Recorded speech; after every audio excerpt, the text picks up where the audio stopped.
حضرت موسیٰ اور حضرت خضر علیہ السلام کا، کہ حضرت موسیٰ علیہ السلام عزم مصمم کر کے جب چلے تو اللہ فرماتا ہے کہ ہم نے حضرت موسیٰ علیہ السلام کو جس بندے کی نشانی بتائی تھی وہ بندہ ان کو وہاں مل گیا۔ سفید چادر اوڑھے حضرت خضر علیہ السلام وہاں لیٹے ہوئے تھے، تو یہ جا کے ان کے پاس کھڑے ہو گئے کہ حضرت میں آپ کی خدمت میں اس لیے آیا ہوں کہ اللہ نے آپ کو جو خصوصی علم عطا کیے ہیں میں ان کو سیکھنے کی غرض سے آپ کی چوکھٹ پہ آیا ہوں۔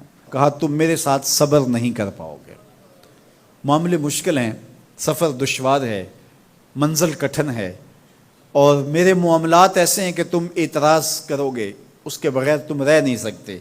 حضرت موسیٰ علیہ السلام نے کہا اگر اللہ نے چاہا تو آپ دیکھیں گے میں صبر کروں گا اور آپ کے کسی حکم کی کسی کام کی میں نافرمانی نہیں کروں گا، کسی کام کا انکار نہیں کروں گا۔ کہا کہ اچھا شرط یہ ہے کہ جو میں کروں اس پر تم اعتراض نہیں کرو گے، سوال نہیں کرو گے، یہاں تک کہ میں خود ہی نہ بتاؤں۔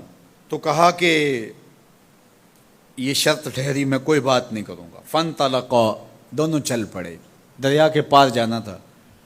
جو کشتی کا مالک تھا، کشتی بان تھا، وہ حضرت خضر علیہ السلام کو جانتا تھا تو اس نے کرایہ بھی نہیں لیا، لیکن جب کشتی پر سوار ہوئے تو عصا مار کے حضرت خضر علیہ السلام نے کشتی کا ایک پھٹا توڑ دیا۔ تو بے ساختہ حضرت موسیٰ علیہ السلام نے کہا آپ نے پھٹا توڑ دیا، یہ سارے ڈوب جائیں؟ کہا میں نے کہا تھا نا تم میرے کاموں پہ صبر نہیں کر پاؤ گے۔ تو حضرت موسیٰ کو یاد آیا، کہا میں بھول گیا تھا، اس پر مواخذہ نہ کیجیے۔ پھر دونوں چل پڑے، بچے کھیل رہے تھے، ایک خوبصورت لڑکا وہ بھی بچوں میں کھیل رہا تھا۔ حضرت خضر آگے بڑھے اور اس کی گردن مروڑ دی، اس کو قتل کر دیا۔ صاحب شریعت تھے حضرت موسیٰ علیہ السلام، نہ رہ سکے، پھر بول پڑے ایک جان کو بغیر کسی جان کے بدلے میں قتل کر دیا، اس نے گوایا کیا تھا ہمارا؟ آپ نے بہت ہی جو ہے وہ غلط کام کیا، یہ کام اچھا نہیں کیا آپ نے۔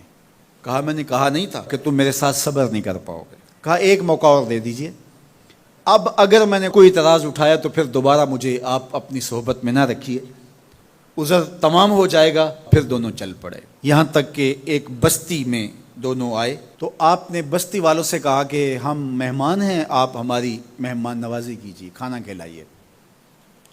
تو انہوں نے انکار کر دیا، کہا کہ ہم تو آپ کو بلایا نہیں ہے، آپ خود آئے ہیں، آپ اپنے کھانے کا خود انتظام کیجیے۔ گزر رہے تھے گلی سے تو ایک دیوار گرنا چاہ رہی تھی، تو جلدی سے اس دیوار کو مرمت کر دیا۔ کہا حضرت ہم اگر چاہتے تو اس پہ اجر لے سکتے تھے، انہوں نے ہمیں کھانا تک نہیں دیا اور ہم ان کی دیواریں سیدھی کر رہے ہیں۔ کہا اب تمہاری میری جدائی ہو گئی، تم نے یہ بھی اعتراض کر دیا۔ تو انہیں یاد آیا کہ وہ یہ بھی اعتراض ہو گیا، اب میں تمہیں بتاتا ہوں کہ یہ 3 کام میں نے کیوں کیے۔ اللہ اکبر۔ اب سنیے، قرآن ہمیں بتاتا ہے کہ ظاہری علم بھی ہوتا ہے لیکن کوئی باطنی علم بھی ہوتا ہے۔ کہا وہ پہلی بات کشتی والی سنو، یہ 2 مسکین بچوں کی کشتی تھی، ان کے گھر کا چولہا اس کی کمائی سے جلتا تھا۔ دریا کنارے کنارے ایک ظالم بادشاہ رہا تھا جو لوگوں کی کشتیاں چھین رہا تھا، ہم نے تھوڑا سا عیب لگا دیا، وہ ٹوٹی کشتی چھوڑ کے چلا گیا۔ اب وہ تھوڑے سے پیسے لگا کے کشتی مرمت کرا لیں گے، گھر کا چولہا جلتا رہے گا، بتاؤ اچھا کیا یا برا کیا؟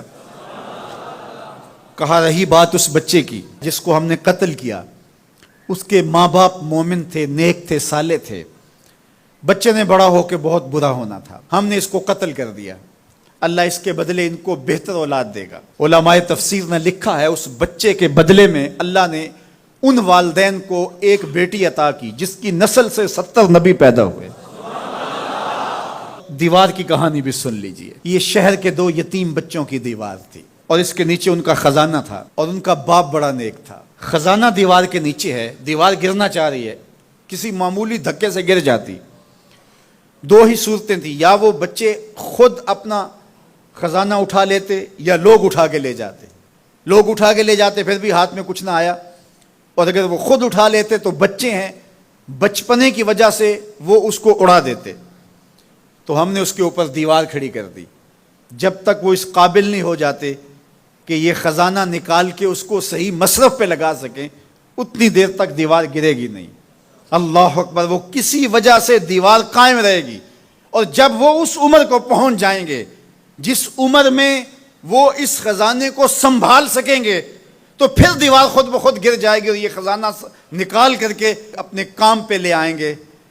میں جب پہلی مرتبہ اس کو جو ہے وہ غور کے ساتھ تلاوت کیا تو مجھے یہ لگا کہ اس کا انطباق پاکستان کے حالات پہ بھی ہو سکتا ہے، اس لیے کہ یہ بھی یتیموں کا سرمایہ ہے۔ کتنے یتیم روتے بلکتے رہ گئے اور ان کے سر سے جو ہے وہ سائے اٹھ گئے اس وطن کے لیے، لیکن میرے مالک نے اس ملک کے خزانوں پر گہرے پہاڑ اور بڑی بڑی دیواریں کھڑی کر دی ہیں۔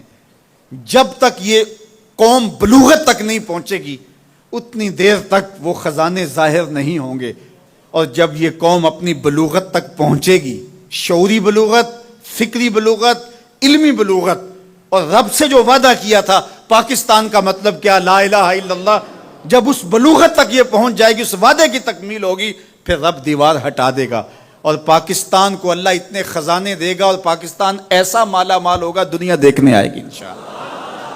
اس لیے رب نے دیواریں بنا کے رکھی۔ تمہارا باپ معین الدین چشتی بڑا نیک تھا، تمہارا باپ داتا گنج بخش علی حجویری بڑا نیک تھا، تمہارا باپ حضرت مجدد الف ثانی بڑا نیک تھا، ان کی وجہ سے میں دیواریں کھڑی کر رہا ہوں اور مضبوط حصار لگا رہا ہوں تمہارے خزانوں پر، اور وہ وقت آئے گا جب تم بلوغت کی عمر کو پہنچو گے، دیواریں ہٹ جائے گی اور تمہارا وطن زمانے پہ مہکتے پھول کی طرح اور چمکتے ستاروں کی طرح اور روشن آفتاب کی طرح چمکتا اور مہکتا دکھائی دے گا، اور زمانہ پاکستان دیکھنے آئے گا، پاکستان دنیا کی قیادت کرے گا انشاءاللہ۔ تو کہا یہ تعویل ہے ان باتوں کی جو باتیں میرے رب نے مجھے بتائی اور یہ میں نے اپنی مرضی سے نہیں کہیں، اور جو میں نے کیا اپنی مرضی سے نہیں کیا۔ تو یہ باطنی باتیں ہیں، شاید یہ باطنی باتوں کے جوش میں یہ بات بھی میں کر گیا۔ وہ کیا کسی نے کہا تھا کہ بھری محفل میں ایک راز کی بات کہہ دی، بڑا بے ادب ہوں سزا چاہتا ہوں۔